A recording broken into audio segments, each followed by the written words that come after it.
Alors, Nicole, donc, nouvel épisode de l'actualité politique palpitante à laquelle nous assistons aujourd'hui. Donc, tu as été très attentif à ce qui s'est passé ces derniers jours, ces dernières semaines, et tu vas nous en rendre compte. Il y a des nouveautés tous les jours. Eh bien, je t'écoute. Alors, tout d'abord, quand même, les politiques ne sont pas très présents, dirons-nous, sur le terrain politique. Parce qu'on appelait autrefois politique. Autrefois dans le monde d'avant, avant. Voilà. Mais par contre, dans le domaine de la communication, alors là, ils sont bien présents. Et alors, je voudrais quand même remercier Paris Match, le Journal du Dimanche, qu'est-ce qu'il y a d'autre ? Le magazine Elle. Alors, oui, des organes d'information assez pointus qui maintenant s'appliquent à bien informer les lecteurs. On a quand même des éléments, des photos, des références. Donc voilà ce que je te propose. Alors on va commencer par Castex, notre Premier ministre. Ah oui, quand même. Hein ? Alors Castex, je t'ai apporté, ça s'appelle l'été brûlant de Castex. Tu sais qu'il est sur les routes, les territoires. C'est tous les territoires. C'est un véritable missionnaire. Voilà. Alors, il assume être un peu vieux jeu. Il dit, je suis un peu vieux jeu. Et après, il dit, je suis le chef, je dois en faire un peu plus. Oui. Un peu plus que qui, que quoi, bon. Voilà. Les autres. Les autres. Alors, je t'ai amené le JDD. Bon, après, on a Éric Dupond-Moretti, parce que figure-toi qu'Éric Dupond-Moretti... Ah oui, c'est l'été brûlant, quand même. L'été brûlant. De Jean Castex. Oui, je l'ai dit, l'été brûlant. Oui, quand même, l'été brûlant. Quand même pas... on n'a pas bien vu, je le montrerai à l'écran mieux, mais voilà. Voilà. Bon. Alors, Éric Dupond-Moretti, figure-toi que la semaine dernière, il a été à Nice visiter une maison de détention de femmes. À Nice. Il est sur la route, lui aussi. Oui, mais c'était la semaine dernière. Attends, lui aussi, c'est un été brûlant pour lui. Tu vas voir. Alors, c'est quand même un des lieux les plus vétustes et les plus surpeuplés de France. Mais c'était un truc de femmes, c'était une maison de femmes. Mais alors, notre Dupond-Moretti, maintenant, il se repose. Et il a vu. Qu'est-ce qu'il fait ? Il réfléchit peut-être maintenant. Non, pas du tout. Il se promène dans le Midi avec sa compagne, dont je t'ai déjà parlé, la chanteuse québécoise, et Isabelle Boulay. Ça, c'est quoi ? Toujours Paris Match ? Toujours Paris Match. Alors, le voilà. Voilà. Éric Dupond. Ça s'appelle permission de sortie. Et quand même. Mais il a quand même eu des embêtements, là, encore dernièrement. Il s'est quand même fait un petit peu blackboulé par le Conseil constitutionnel. Il est obligé d'avaler quelques couleuvres en ce moment. Oui, mais écoute, il se promenait. Alors voilà, ça vient sortir. Voilà, il faut qu'il se détende un peu. Là, il faut qu'il souffle un peu. Voilà. Alors, on en a une aussi qui est bonne, c'est Madame Pompili. Ah, Pompili. Pompili. Alors, Agnès Pannier...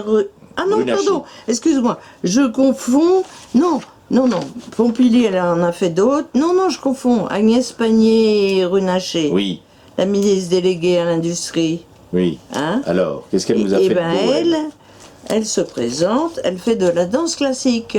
Ah, oui. Bah oui. Ça, c'était le Paris Match de la semaine dernière. Elle fait quoi ? Elle est chargée de quoi maintenant déjà ? De l'industrie. Ah oui, de l'industrie. Bah oui, ça peut servir. Ça sert. Dans le. Voilà.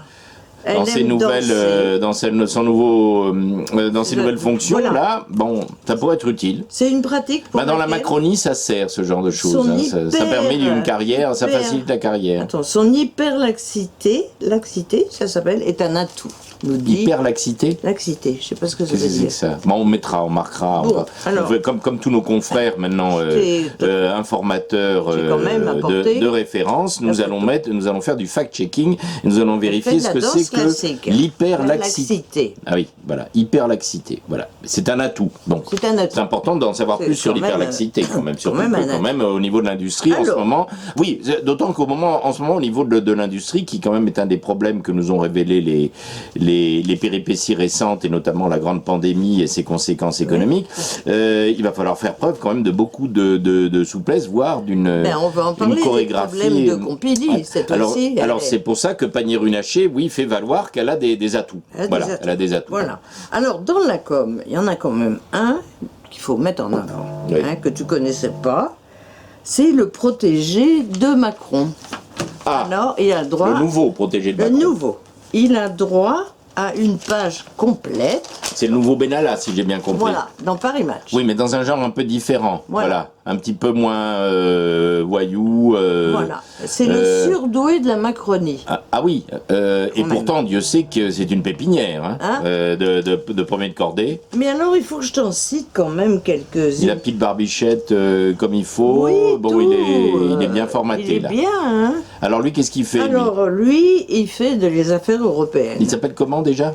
Clément Beaune. Clément Beaune, oui. Alors, il est chargé de quoi?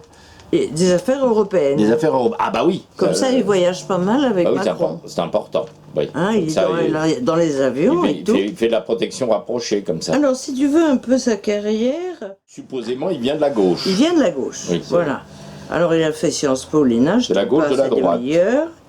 Il est fils d'un père auvergnat, d'une mère infirmière, très bien. En 2002, qu'est-ce qu'il a fait? Oui, alors ça, c'est ce que nous apprend qui, Paris Match, le JDD, c'est... Paris Match, cette semaine. Oui, parce que certes, Le Monde et les journaux, je dirais, un petit peu plus institués dans ce genre de fonction, nous ont parlé de ces jeunes gens, mais si, ils en ont parlé un peu. On nous parle un peu, mais bon, mais là, ils ne nous disent pas ce qui est important. Voilà. Ce qui est important, c'est dans le JDD qu'on va le trouver. Alors, à gauche, il a voté avec enthousiasme pour Jospin, nous dit-il. Avec enthousiasme, pour Jospin. Ça c'est peut-être de trop. Ah, c'est écrit. Parce que quand même les jospinistes enthousiastes, il y en a plus beaucoup, c'est plus spécialement bien porté. Il prend la carte du PS. Ah, c'est à cette époque-là qu'il est entré à gauche. Il fait la campagne de François Hollande, donc il est bien à gauche, lui. Hein. Ah oui, enfin, la gauche de la droite, on va dire. Oui, mais bien sûr, ce qu'on appelle la gauche. Alors, il intègre le cabinet de Jean-Marc Ayrault. Oui, ah bah oui, c'est costaud, là. Et, là, je cite, c'est là qu'il rencontre Emmanuel Macron. Ah. Un coup de foudre. Ah, c'est le coup de foudre. Nous dit-on. J'aime son envie d'action, nous dit-il. Voilà. Oui, ça c'est important comme considération politique. Ça nous permet, d'en savoir plus sur voilà, mon nommé Clément Beaune. Les premiers de cordée. Voilà. Et alors, il lui écrit des discours, figure-toi. Ah oui, il est pas seulement en marche, lui. Non. Il est aussi en parole. En parole. Voilà. Et il fait son objectif, construire un bilan européen qui a été pensé par Macron. Alors il construit déjà le bilan. 2022. Il construit déjà le bilan avant d'avoir fait quoi que ce soit. Ah oui, non, c'est le bilan pour 2022. Pour 2022. Oui, on prépare le bilan. Voilà. Pour 2022. Donc le bilan, il est déjà fait maintenant. Le bilan est européen. Le bilan européen. Donc voilà. On peut considérer que les jeux sont faits là. Puis on a quelqu'un, bon, voilà. Donc, et c'est pour ça qu'il le suit à la culotte, là, dans tous ses déplacements à Bruxelles. Le surdoué. Alors, il y en a un autre, mais que je ne vais pas te présenter maintenant parce que je veux en parler ailleurs. Et il a une page complète, tu auras sa photo également. Une page complète sur Paris Match. Sur Paris Match, le dernier. C'est Pierre Urmic. Pierre Urmic, c'est le maire écolo de... Ah oui, Urmic, oui, c'est Bordeaux, c'est ça. Urmic, c'est Bordeaux. Il a succédé à ce bon Juppé. Voilà, alors je voulais t'en parler ailleurs parce que ça vient dans ce dont je voulais te parler, dans les contradictions des écolos. Oui. Ce Urmic. Tu vas voir sa photo. De la nouvelle gauche plurielle. La nouvelle gauche. Tu vas voir sa photo. Oui, parce que l'écolo, maintenant, ça suggère, ça sous-entend clairement que c'est la gauche, et même, on peut dire, la gauche la plus radicale. Oui, non, mais surtout... Ce qui permet de comprendre comment des gens comme celui dont tu nous as parlé, là, y compris beaucoup plus à droite que lui, peuvent se considérer de gauche. Et puis, surtout... Donc la gauche, ça va très très loin, maintenant. Tu sais qu'il y a 5 maires qui sont devenus écolos, quand même. Hein, donc, enfin, qui ne l'étaient pas avant. Les villes ne l'étaient pas avant. Ah oui, voilà, ils étaient écolos, mais pas la mairie. Donc ils ont gagné la mairie à l'écologie. En plus, il n'y avait que Éric Piolle qui était à Grenoble. Oui. Mais maintenant, il y en a 4 autres. Strasbourg, Lyon... Mais pourtant, à Grenoble, d'après ce que j'ai compris, c'est pas l'enthousiasme. Non. Mais non, tu sais pourquoi? Non. Ah, Ils sont pas très convaincus de la transition, si j'ai bien compris. Ce qu'il y a, c'est que d'un point de vue politique. Les gens qui votent pour lui, c'est tout ce qui est le centre bobo de Grenoble. Oui. Mais à Grenoble, comme à Paris, comme à Paris et comme ailleurs. Tu as aussi de la banlieue, qui est assez importante si tu connais Grenoble. Et ces gens-là, c'est les abstentionnistes et tout. Donc il y a quand même quelques problèmes entre il les a pas convaincus. Le centre et puis le reste de sa population. Enfin, ce qui est considéré comme la gauche la plus radicale, donc écolo, qui est, comme tu as dit, sociologiquement très marquée comme la boboïtude gentrifiée, la petite bourgeoisie supposément éduquée de couche moyenne supérieure, et ceux-là, en réalité, d'un point de vue sociologique, sont loin de représenter les classes laborieuses et populaires, et même sont quelque peu en contradiction, si j'ai bien compris. Bien sûr. Alors, tu vas nous en dire plus? Alors, je voulais te dire quand même un mot je ne sais pas si on l'avait évoqué, de Marc Guillaume, qui était un des responsables lui aussi, de l'État. C'était un surdoué macroniste, ça. Ah oui, mais depuis Hollande, il était là. Ah oui, comme la plupart d'entre eux. Un des responsables de l'État, hauts fonctionnaires, tout. Oui, c'est vrai. Et puis là, il y a quand même des problèmes depuis quelque temps qui ont fini par apparaître, parce que il a été viré de son poste, mais il a été mis comme préfet de police. Préfet de l'Île-de-France. De l'Île-de-France. De l'Île-de-France, pas préfet de police. Oui, préfet de l'Île-de-France, pour compenser qu'on l'avait viré de son poste. On ne l'a pas viré, c'est une sorte de promotion. Une sorte de promotion, mais le problème, c'est que pourquoi il a été viré?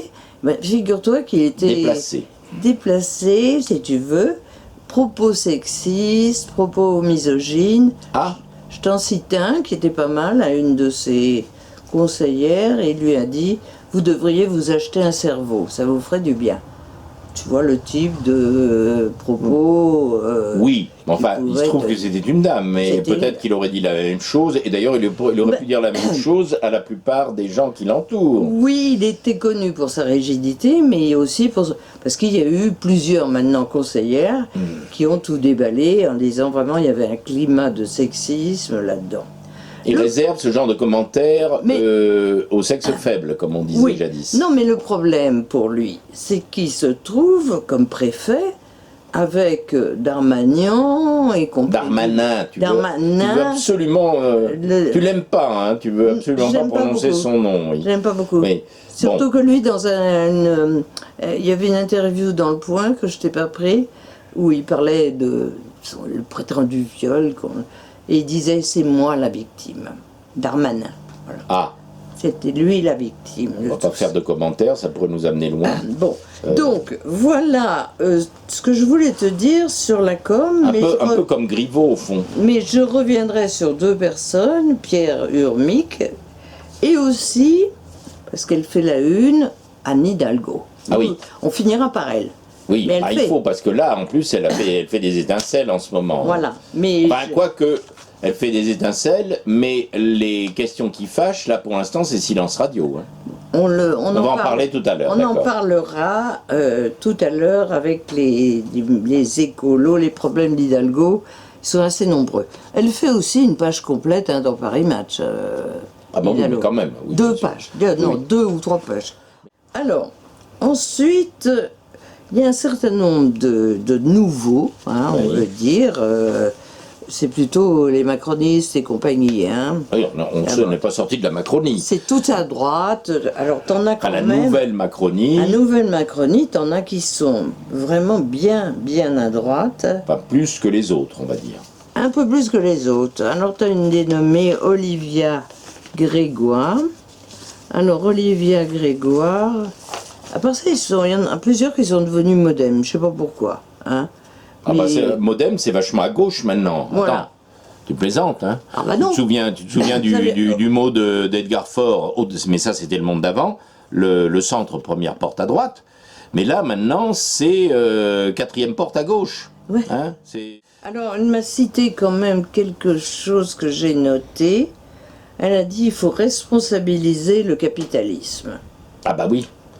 Il ne faut pas seulement l'habiter. Tu sais qu'un des projets des écolos, d'une manière générale, c'est non pas de sortir du capitalisme, bien sûr que non, évidemment, moins que jamais d'ailleurs, et plus que jamais d'y rester, mais de l'habiter mieux. C'est même problématique de confort. Donc, comme il renacle un peu ce fichu capitalisme, hein, il reste un peu dans le monde d'avant, peut-être il faut le responsabiliser. Si j'ai bien interprété... C'est quand même un propos fort.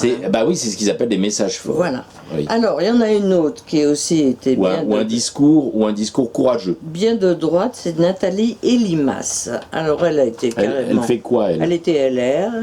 Alors, elle est députée MoDem. Elle est spécialiste de la famille et de elle est députée MoDem en étant LR. Elle était ancien LR. Ah oui, mais elle est passée au MoDem. Elle a viré à gauche. Voilà, elle a soutenu Pécresse, et puis ensuite elle est devenue. Alors, il y en a une autre qui était bien à droite, et qui était connue aussi. Tu sais, à droite, c'est pas parce qu'elles sont MoDem, LR ou Parti Socialiste qu'elles sont plus ou moins à droite. Ils sont tous à droite, et en gros, ils disent, pensent et font à peu près tous la même chose, et déjà depuis un moment. Donc, alors, Pompili a des problèmes, elle est à l'industrie, hein. Et elle a de problèmes avec... Non, mais Pompili, elle n'est pas à l'industrie. Ça, tu confonds avec Pannier-Runacher. Alors, elle est où, non, Pompili, elle est à l'écologie, elle. Ah, à l'écologie. Bah attends, c'est son être profond, même. Oui. C'est son essence, oui, même, mais Pompili. Elle a quand même des problèmes avec... des usines, Nokia par exemple, ah oui, parce qu'il y a des problèmes écologiques. Qui est lié à l'industrie aussi. Oui, bien sûr. Alors ça, on en discute avec la danseuse. Voilà. Maintenant. Voilà, panier, Elles font un pas de deux. Voilà. Et puis, dans les nouveaux... Mais ça débouche sur quoi, là, les problèmes non, mais le dire par rapport à Nokia, par exemple. C'est pas beau ce qu'ils font. C'est pas bien. C'est pas beau. Mais alors qu'est-ce que... Il faut réagir. Comment elle va réagir. Il faut réagir. Concrètement, qu'est-ce qu'elle va faire? Les vacances, hein, ils sont partis en vacances, ces gens-là. Ils vont en discuter en séminaire. Ils vont en discuter. Oui, hein. bon. Ils reviennent s'il y a quelque chose. Ah oui, c'est une urgence. Ouais. Non, parce que quand même, là, c'est vrai que Jeannot Cassette, il en fait plus que lui. Il arpente et l'été est brûlant pour lui. Donc, il donne l'exemple, mais apparemment... Mais c'est le seul hein, qui est oui, c'est embêtant, ça. Sur le terrain. Enfin, Hidalgo, je pense qu'elle prend beaucoup de vacances, elle. Bon, c'est-à-dire que là, c'est quand même un petit peu c'est un petit peu le foutoir, là. C'est le foutoir, hein, puisqu'elle c'est quand même un peu le chaos. Elle prend des mesures, on va le voir après. Oui. Hein, les masques à Paris et oui, tout. les masques à Paris, c'est quand même un petit peu pour masquer le reste. Hein, voilà. Et le reste, pour l'instant, c'est quand même un peu chaotique. Alors, dans les nouveaux, on va dire que c'est les masques. Hein. Oui, c'est les masques. J'ai intitulé ça. Attends, peut-être qu'avant, on pourrait parler... Ils s'avancent tous masqués. Voilà, c'est ça. Alors... Plus que jamais, on va dire. C'est pas tous en marche, hein, c'est tous en masque maintenant. C'est tous en masque, oui. Hein, ils ont changé leur... ils ont changé le mot d'ordre. Hein. Les masques, qu'est-ce qu'il y a de nouveau? Il y a du nouveau, tu vas voir, je vais te dire. Mais les masques... ça montre une contradiction, des contradictions, c'est pas de la contradiction de main ou un des contradictions. Alors, d'abord, contradiction chez la Macronie. Alors là, parce que ils sont bien sûr écolos, mais ils veulent pas être la même chose que les écolos élevés. Ah oui, ils sont très sensibles à leurs différences, à leurs identités. Alors attention, parce que là, ils sont très chatouilleux là. J'ai des citations parce que alors là, il y a un mec qui s'appelle Bruno Bonnel, qui est député, et qui dit on doit cliver avec l'écologie. Qui? Bruno Bonnel. Il est contre lui ou... Cliver. Ah non, c'est l'écologie va servir de clivage. Voilà. Il faut opposer, entre guillemets, les progressistes contre les régressistes, l'illusion... Les régressistes? Les régressistes, c'est les écolos. Non, c'est pas les écolos. Si. Ah bon, lui c'est un progressiste. Ils sont les progressistes. Non mais il est quoi lui, Bonnel? Il est pas écolo alors? Non, il est macroniste. Mais les macronistes sont écolos. Oui. Donc c'est une des contradictions. C'est une des contradictions. Mais à l'intérieur... Ils veulent absolument montrer les différences qu'il y a entre les macronistes écolos et les écolos élevés. Et les écolos écolos. Et voilà. Donc ils se déchaînent contre les illusions romantiques. Ah. Voilà. Il y en a un autre qui dit il y a des contradictions aussi dans les écolos. Donc il y a de l'eau dans le gaz Yannick Jadot et les positions anticapitalistes, d'extinction, rébellion que tu connais. Oui, mais Extinction Rébellion, ils ne sont pas très représentés. Ils assimilent. Ils ne sont pas très représentés dans la classe politique. Ils assimilent de plus en plus les écolos à des mouvements d'extrême gauche, en fait.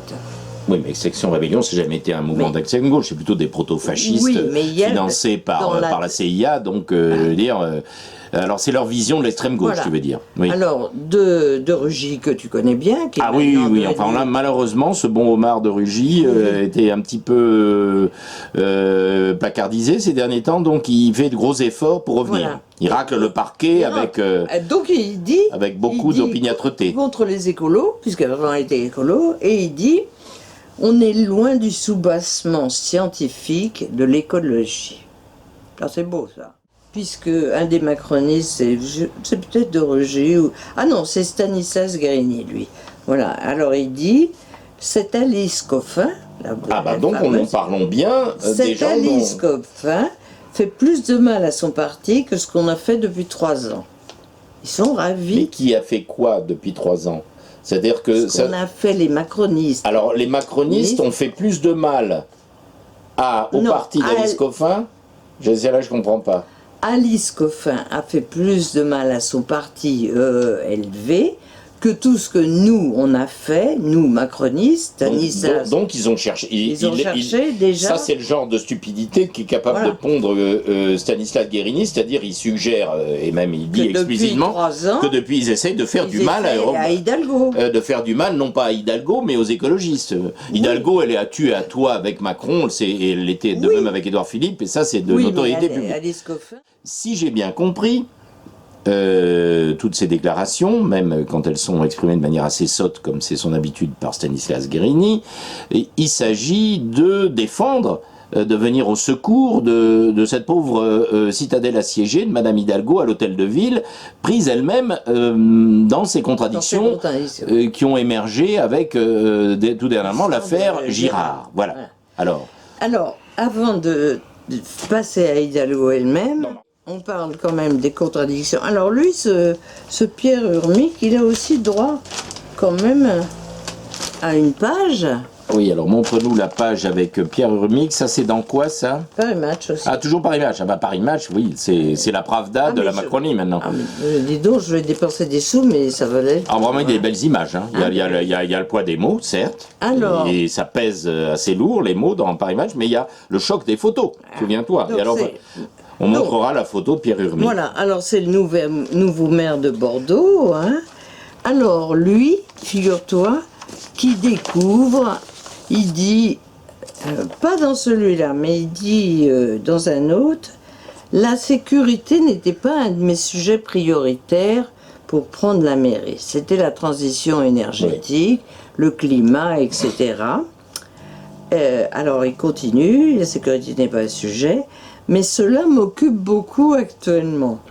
Et en effet, dans sa ville, il y a beaucoup de violence, même à armes blanches. Alors il découvre, il fait des nouveaux policiers, il traite la délinquance, mais il a découvert, finalement, qu'il n'y avait pas que la transition énergétique. Donc ça nous ramène à Paris dans le 14e, parce que c'est exactement ce qui se passe, comme tu le sais, puisqu'il y a une croissance assez phénoménale des trafics, de la délinquance, des désordres en tout genre, au moment où Anne Hidalgo et sa cheftaine Karine Petit, sa cheftaine locale Karine Petit, nous explique que l'essentiel, c'est de rouler, d'apaiser la circulation, et de nous mettre des coronapistes un peu partout, histoire de semer le chaos et la confusion totale. Heureusement, pour l'instant, il n'y a pas grand monde, et surtout pas le moindre cycliste sur leur coronapistes, mais donc lui, Urmic, qui s'est aperçu qu'il y avait peut-être aussi d'autres préoccupations plus immédiate pour l'essentiel de ses administrés que de faire de la place aux coronapistes, de supprimer les feux dans la rue d'Osran et d'y apaiser la circulation en bloquant à peu près tout dans tous les sens. Autour du quartier Saint-Michel, des problèmes de sécurité. Alors lui, il vient de Génération Écologie, au début des années 90, aux côtés de Jean-Louis Borloo, Noël Mamère. J'évite de prendre l'avion, l'écologie, c'est la sobriété. Il évite. Il évite. Il y a des moments où il est obligé quand même. Oui. Bon. Il n'a pas été comme à faire comme Greta, c'est-à-dire se faire fabriquer un bateau ruineux et mobiliser tout un tas de gens pour ne pas prendre l'avion. Et rester coincé là où il va. Voilà. Donc lui, quand même, il fait des concessions. Il fait des concessions. Mais enfin, quand il a été élu, il fait quand même un buffet végétarien. Oui, bon. Il évite. Il évite. Voilà. Il évite un peu comme Foudre bénie dans Tintin au Tibet. Je sais pas si je mettrai l'image Tintin au Tibet. Je mets assez volontiers les images de Tintin parce que on a un petit peu des scénarios de bande dessinée là avec notre classe politique. Donc lui, il l'évite. Et je renvoie les amateurs, les tintinophiles, les tintinologues à Foudre bénie. Et pour les autres, je mettrai l'image à l'écran. Voilà. Alors, Anne Hidalgo. Alors Anne Hidalgo, écoute, elle fait aussi, alors je sais pas... elle est assez discrète à part aussi ses oukases. Paris Match. Ah oui, sur Paris Match, bien sûr. Il y avait toute une photo d'elle, je te la photo t'enverrai. Mais il y a 2 pages sur elle.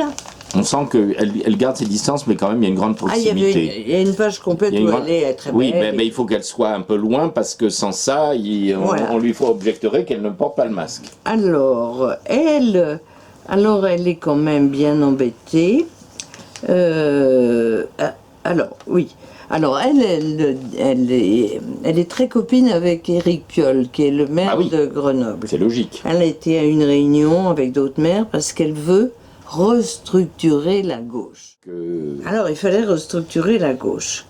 Bon, mais en même temps, elle veut accélérer la transition écologique, tout ça. Et tout ça pour faire une union de la gauche qui serait renouvelée. Alors, quand on lui demande si elle veut être présidente de la République, alors elle répond: si des appels fleurissent, non, c'est pas elle qui le dit, c'est un de ses...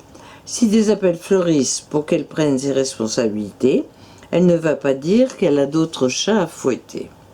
C'est un de ses collaborateurs très proches. Ça me rappelle Delanoë dans des circonstances analogues il y a quelques années.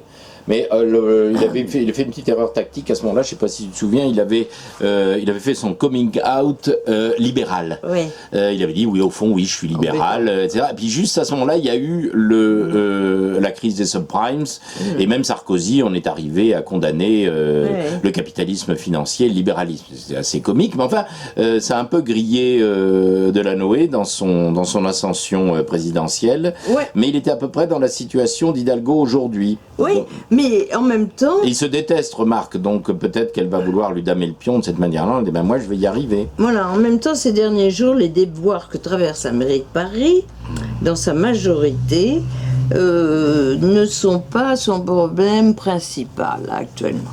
Pourtant... Et alors, elle nous dit...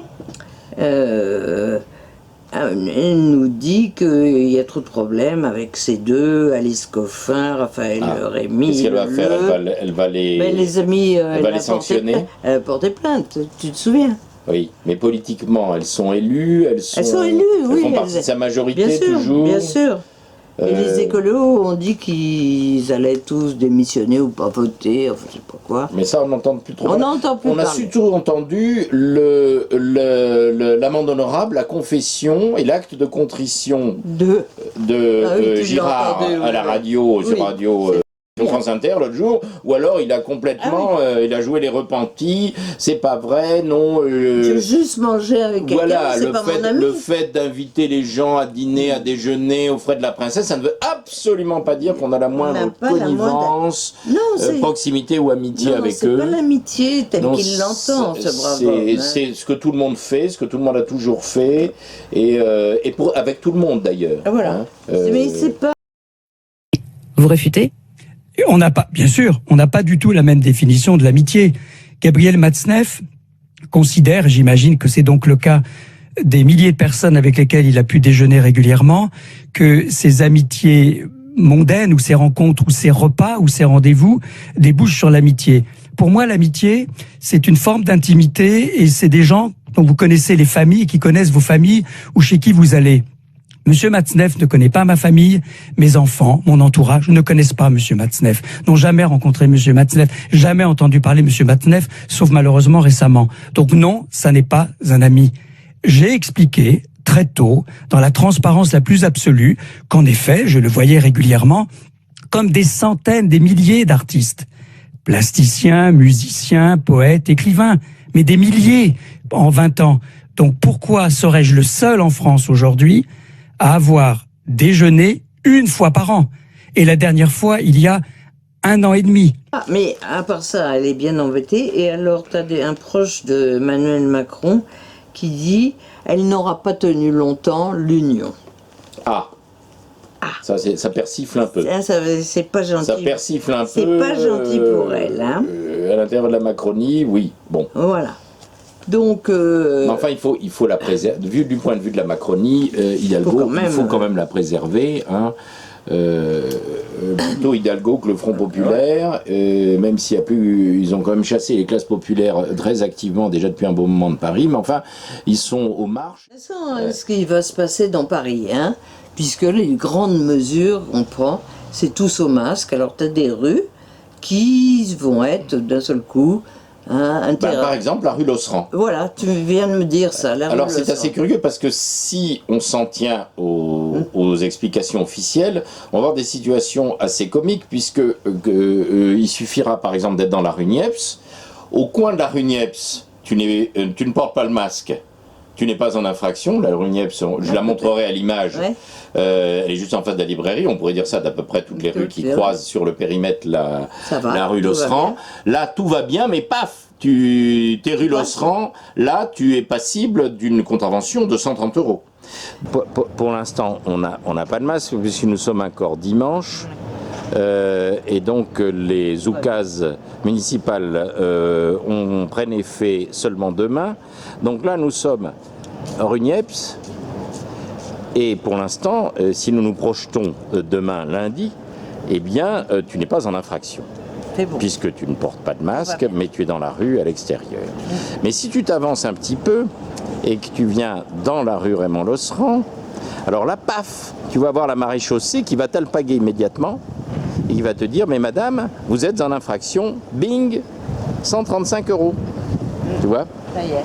Parce que, évidemment, si par hasard... Ben oui, la question que je me pose, c'est au quotidien, comment ça va se passer? C'est-à-dire, on va avoir la maréchaussée, là, qui va nous jouer l'air de Bourville, hein, la tac-tac-tac-tac-tic du gendarme. On en a eu, hein, qui viennent regarder au travers des vitrines des commerces, mais jusqu'ici, c'était à l'intérieur.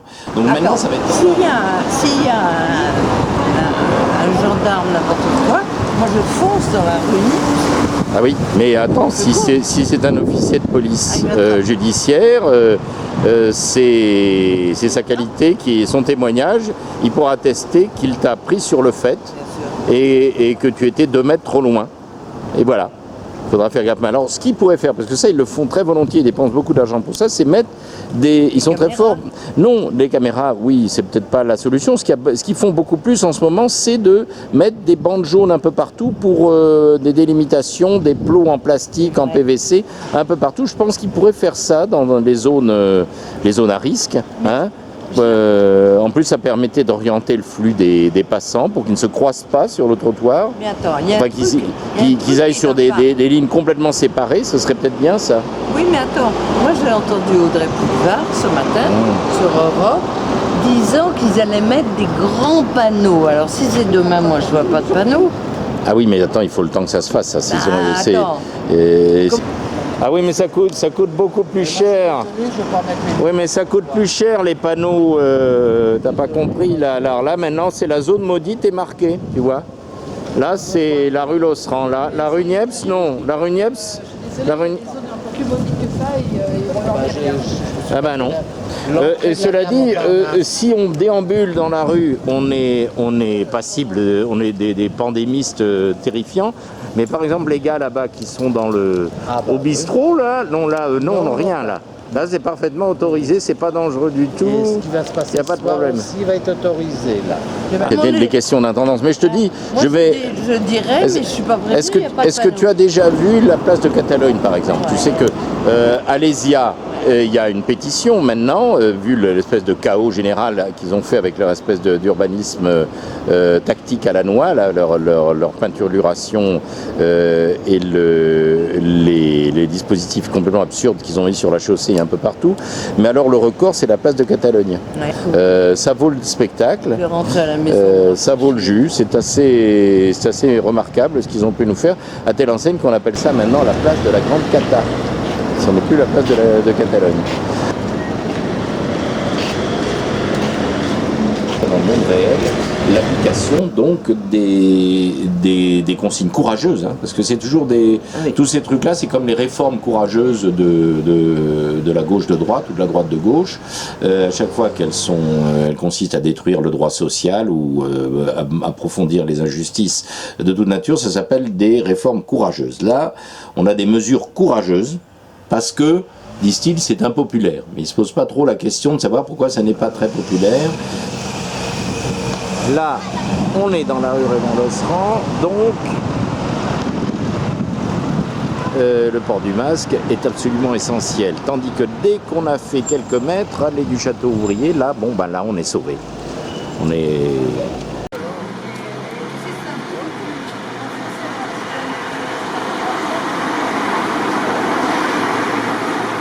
Alors j'en profite pour faire une petite interview. Qu'est-ce que vous pensez du port du masque obligatoire et du fait qu'ils vont coller des amendes à 135 € à tout le monde là? Parce qu'on est dans la zone rouge là. Ils vont nous coller. D'une côté, vous avez la loi qui interdit à quiconque à cacher sa personnalité dans un lieu public. Oui. Et tout d'un coup, cette loi est renversée et oui. Et comme vous dites, oui, on va payer une amende si on ne porte pas une masque. C'est ridicule, oui.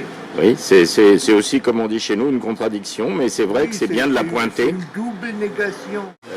C'est plutôt ce que les marxistes et les hégéliens appellent de la conscience malheureuse. Ah oui. Mais c'est surtout une manifestation de désarroi de la classe dirigeante mondialisée maintenant, qui en arrive à ce genre de conneries. Mais sur le fond, je suis d'accord avec vous, c'est une des contradictions auxquelles ils se confrontent eux-mêmes. En tout cas, mondialisé, c'est exactement les mots que vous avez utilisés, c'est exactement ça. Mondialisé. C'est maintenant que les machins est valable partout. Mais oui, c'est comme disait Lénine, l'impérialisme, stade ultime du capitalisme, et maintenant c'est arrivé, il est mondialisé, et ces épidémies avec. Donc il doit les assumer de la même manière, c'est un peu problématique pour eux, d'où l'espèce de chaos général dans lequel est plongé le capitalisme mondialisé et dont nous éprouvons avec vous les effets concrets au quotidien. Et vous êtes au bon endroit puisque, comme vous l'avez dit, vous êtes dans l'allée du Château Ouvrier. Ah, ça va, c'est bien.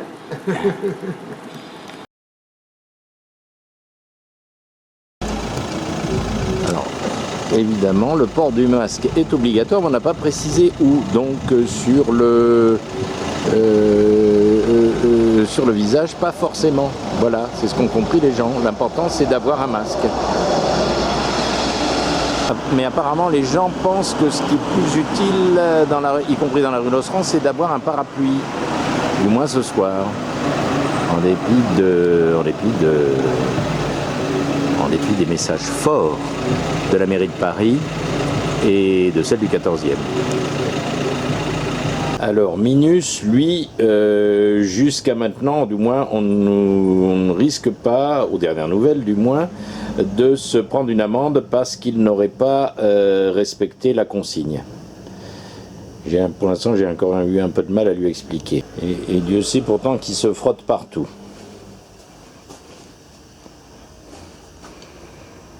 Il va fourrer son nez vraiment là où il ne devrait pas d'ailleurs.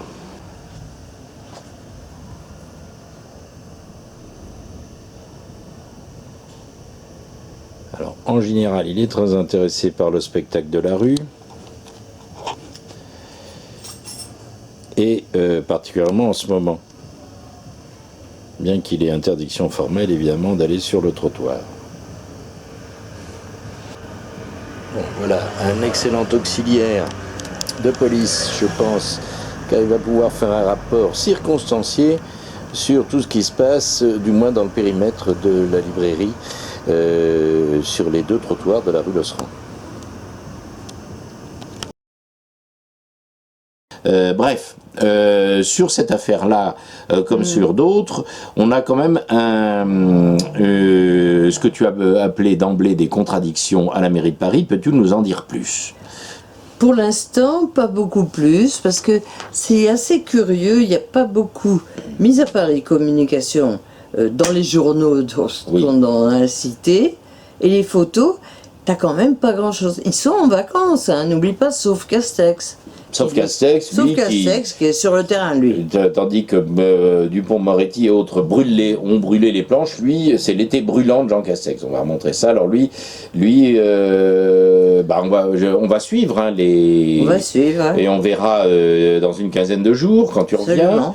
On regardera ce qui s'est passé d'extraordinaire. Je me tiens au courant parce qu'en Grèce, il y a les journaux et tout... J'ai la radio sur mon téléphone. Et puis Castex, c'est quand même tellement important, le monde entier est suspendu. Bien sûr. Où va-t-il ? Que fait-il ? Oui, aux faits et gestes de Jean Castex, et comment va-t-il s'y prendre pour sauver la mise de la Macronie à la rentrée ? Déjà, là, c'est... Ben, j'ai entendu, il a fait une visite chez les viticulteurs, les problèmes du vin, je ne sais pas si tu as entendu.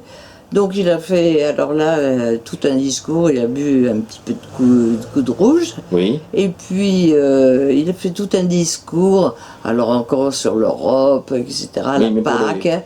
Et les viticulteurs, il paraît-il, n'étaient pas contents. Ils ne sont pas satisfaits. Ils ne sont pas satisfaits. Ouais, bon. Il y va, mais bon. Il a pris un coup de rouge, mais ça ne suffit pas. Non.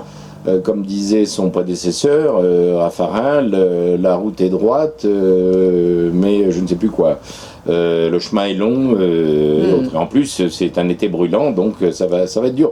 Mais à la fin de l'été, en toute hypothèse, parce qu'avec le réchauffement climatique, on ne sait jamais trop ce qui peut se produire, il y a quand même des choses qui sont annoncées comme à peu près certaines. C'est un état totalement désastreux de l'économie réelle, c'est-à-dire au-delà même des viticulteurs, des agriculteurs en général. L'industrie, c'est la cata. La consommation, le moral des ménages sont en berne. Et puis alors surtout, ça a des conséquences calamiteuses pour l'emploi, l'équilibre des comptes, l'emploi des jeunes, mais aussi des moins jeunes, parce qu'il y a des faillites d'entreprises à l'appel. Les comptes de la nation vont passer tous dans le rouge quand même. Alors je sais bien que c'est whatever it cost, on fait marcher la planche à billets, mais est-ce que ça va suffire à nous prévenir des conséquences sociales de cette calamité qui semble nous être promise pour la rentrée? Voilà, c'est une des questions qu'on peut se poser. Point d'interrogation. On a un grand point d'interrogation et tout ce qu'on peut dire, c'est que Jeannot Castex s'est mis en marche. Et il est là. Et mouille la chemise. Il est là. Au moins, il est là. En tout cas, il est très présent dans les médias, voilà. comme ses collègues. Là, ils sont là. Voilà. Ils sont là pour nous divertir et peut-être nous divertir des noires pensées qui nous occuperaient l'esprit dans une ambiance anxiogène qu'ils n'ont pas peu contribué quand même à créer. Bon, en tout cas, voilà. Il est temps que tu ailles te souffler et faire un petit tour en Grèce, comme disait Offenbach et son librettiste, part pour la Grèce, part pour la Grèce, part. Eh ben, au revoir. À très bientôt. Petite carte de Grèce.